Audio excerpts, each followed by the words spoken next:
जो 1 लाख रुपए की संपत्ति थी, अब किसान को उसका मुआवजा 1,60,000 मिलेगा। बिहार के किसानों के लिए बहुत बड़ी खुशखबरी है। राहुल गांधी चाहते हैं कि देश में कुछ न कुछ इस तरह की घटना घटते रहे। विदेशी एजेंसी अब चाहती है कि भारत को बदनाम किया जाए। युवा के भविष्यों के साथ खिलवाड़ करने का भी प्रयास उसी के माध्यम से होता है। इसीलिए इसको प्रिकॉशन के आधार पर जो है उसको रोका गया है। विजय चौधरी जी पर जो ये आरोप लगाया गया है वो एकदम गलत है।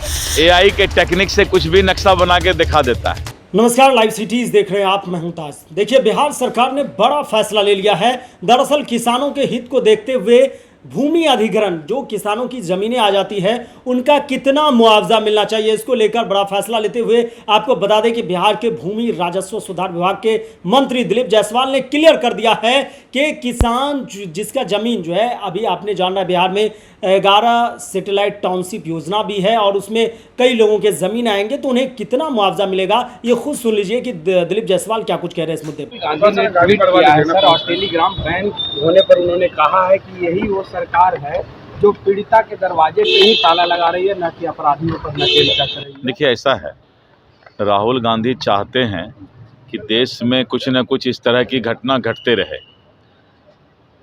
लाखों छात्रों का सवाल है, अगर टेलीग्राम से इस तरह का पिछले बार हरकत किया गया तो एक दिन के लिए टेलीग्राम या 2 दिन के लिए टेलीग्राम में अगर रोक लगता है तो कम से कम लाखों छात्रों का जो है भविष्य सुरक्षित रहता है।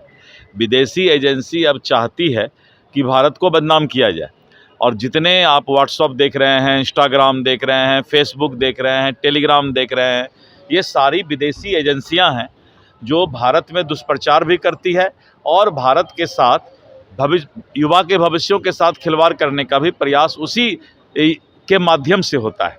इसीलिए इसको प्रिकॉशन के आधार पर जो है उसको रोका गया है। लालू प्रसाद यादव ने कहा है आवास और सुरक्षा को लेकर के मैं उससे अच्छा एक न्यूज़ देता हूं आपको। आज बिहार सरकार ने कैबिनेट में बहुत बड़ा फैसला लिया।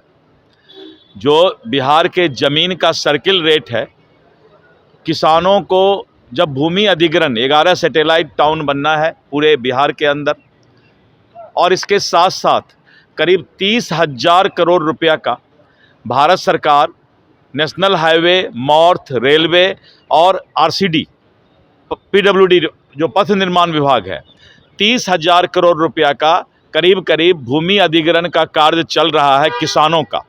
तो किसानों को बार बार होता था और बहुत आंदोलन भी कैमूर में, चौसा में आप लोगों ने देखा था कि हो रहा था कि हमारे भूमि का अधिग्रहण होता है तो उसका सही कीमत नहीं मिलता है। तो इसलिए आज बिहार सरकार ने फैसला लिया कि 1.60 यानी जो 1 लाख रुपए की संपत्ति थी, अब किसान को उसका मुआवजा 1,60,000 मिलेगा। यानी 60,000 रुपया की बढ़ोतरी 1 लाख में किया गया है। तो ये किसानों के लिए, बिहार के किसानों के लिए बहुत बड़ी खुशखबरी है। राजस्व कर्मचारी और सीओ ये सब का तबादला का प्रक्रिया कब से शुरू होने जा रहा है? क्या है, आपका क्या इंटरेस्ट है इसमें भाई तबादला में? ये मीडिया का काम थोड़ा है। सवाल sir, Purnia greenfield express way पर सर को लेकर के सर विजय चौधरी पर ये आरोप लग रहे हैं कि उन्होंने अपने निजी को फायदा पहुंचाने के लिए। ये एकदम गलत आरोप है। और आजकल क्या है कि सोशल मीडिया में एआई के टेक्निक से कुछ भी नक्शा बना के दिखा देता है।